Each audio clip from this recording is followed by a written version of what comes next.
Week 1, Myles' maiden voyage with the, that may be a word somewhere, with the superlatives. We very carefully planned this out. We had constant communication. What do you got? Yeah, all that was very easy for you to say. Let me go with this, Mike. How about McDaniels needs to drive his car, right? Okay, because yesterday, as I sort of alluded to earlier in the show, I was at Raiders Chargers here in Los Angeles at SoFi Stadium. Kind of cool. Got to see 2 games, 1 stadium in 1 weekend. Kind of neat. Never done that before. But yesterday, I was disappointed in Derek Carr for a couple reasons. I mean, he said this at the end of the game. You know, he was too aggressive, threw 3 picks, and each one of them I would say was his fault. But I think his worst throw of the day was early on when they were going down the field. They were in scoring position. It was 3rd and goal, and he's got Darren Waller on a crossing route. And all he's got to do is just lay the ball out there in front of him because Derwin James is behind him. It's man coverage. And what does he do? He throws the ball behind him. And Darren Waller has to adjust. And he can't make that catch because the ball is too far behind him. That ball placement's got to be right. And when you're in the red zone, that's got to be a place where you score, especially when the play call is right. The play call works. You want to plan for your big tight end that you just paid for him down in the red zone. You've got one. You just have to execute. And so that McDaniels has got to make sure that Derek Carr's ball placement is better coming up in these next few games, because like they've got a lot of talent there. Like we were talking about earlier, Devontae Adams had a great game, but if you don't execute in the red zone, that's going to kill you, especially against a division rival. When you said McDaniels needs to drive his car, it made me think of Mike McDaniel needs to lock his car, as we saw yesterday. He arrives for work in this badass black Audi RS7. Man, I'd love to drive a car like that. Yeah, and there's a reason I immediately knew what it was as soon as he stood up. And I did learn about a feature on the car that I didn't know existed. There is actually a little divot there. Oh, there it is. There it is. He's got the Mike, Frappuccino. Whoa. Close the door. What? How do you not know that? Of course that's how you lock it. That's how you lock Volkswagen products since, like, I don't know, 2010? You know how you lock it? Yes. You know how you lock it? No, you use the key? You have the little thing that doesn't have a key on it, and you press the lock button. That's how I lock it. Oh, my God. Press the thing. Look, hit the thing on the door. You got a fob in your pocket. It doesn't work. I drive a 2013 GTI, and that's how the thing works. Yeah, thank you. Play the music. Absolutely. Now, wait. Get out of here. What if they've been making cars like that for, like I said, like 10, 12 years? What if you don't make me give you the finger on our first Monday live at Sky? Does the finger mean there what it means here? But you know, my concern is I'd forget the little key fob in the car, and then I'd lock myself. Will it do that? Will it lock it if the thing's inside? No, you can't lock it. How are you going to lock it if it's not on you? What are you doing? How do you drive car? You obviously don't leave the house very often. I mean, that's one thing we already know, but good Lord, Mike. I sense some anger in you. Angry? I'm concerned.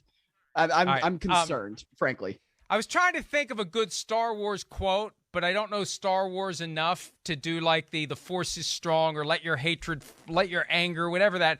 I don't know. I don't know it well enough. Let the hate flow through you. Let the hate flow through you. I know that you appreciate a fine automobile, and my lack of knowledge of my own automobile, which happened to be the same automobile as Mike McDaniel's driving, is frustrating you, and I apologize for that. Okay. This is the Serenity Now Award for Lamar Jackson, who showed no frustration whatsoever yesterday, given the lack of a contract between himself and the Ravens, and had an awesome game and looked like Lamar Jackson. And there was a real question. Look, I was concerned, Myles, because this is a guy who last year was not thinking at all about his contract. He was locked in, wasn't interested, should have been, but wasn't. This year, keenly interested in a contract, trying to get a contract. Some of the reporting from ESPN yesterday was stunning to me because someone from the union broke ranks and shared details that the Ravens and Lamar Jackson had kept quiet largely at the insistence of Lamar Jackson. He wants none of this stuff out there.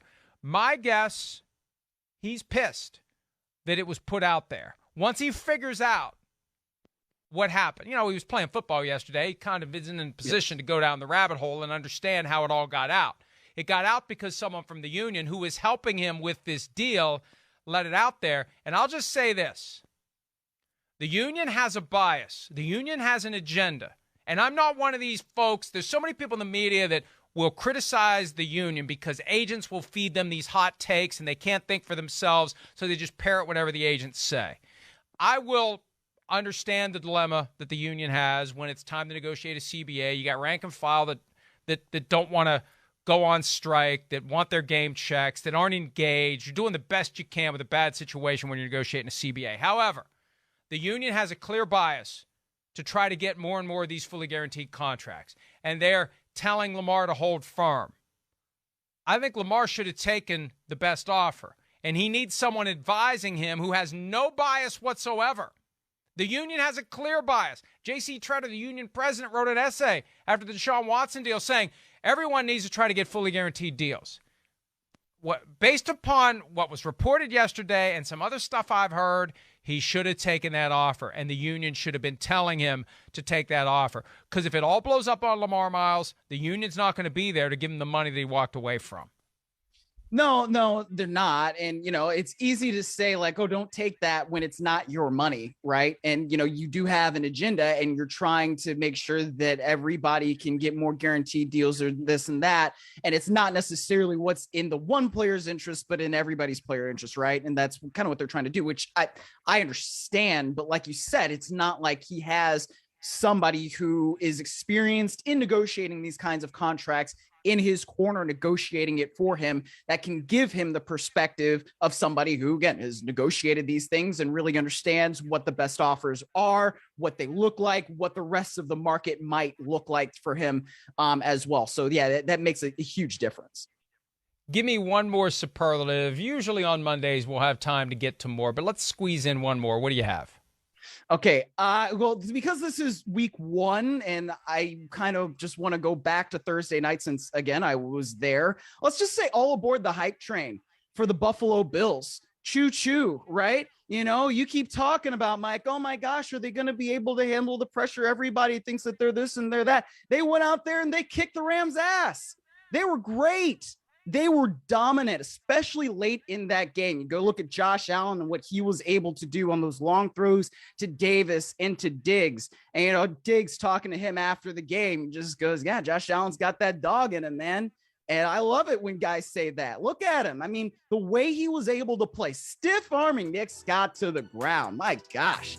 This was supposed to be the Rams' coronation, and it didn't look like that.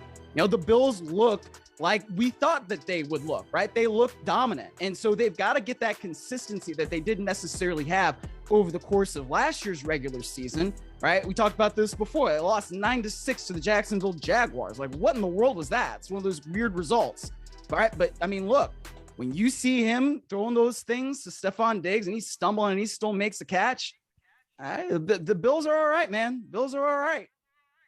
I was pleasantly surprised and dismayed because I thought the Rams would win the game. The Rams, not what we thought. The Bills living up to the expectations so far. Hi, it's Mike Florio. Thanks for watching PFT on YouTube. Hit subscribe for the latest news and analysis from Pro Football Talk.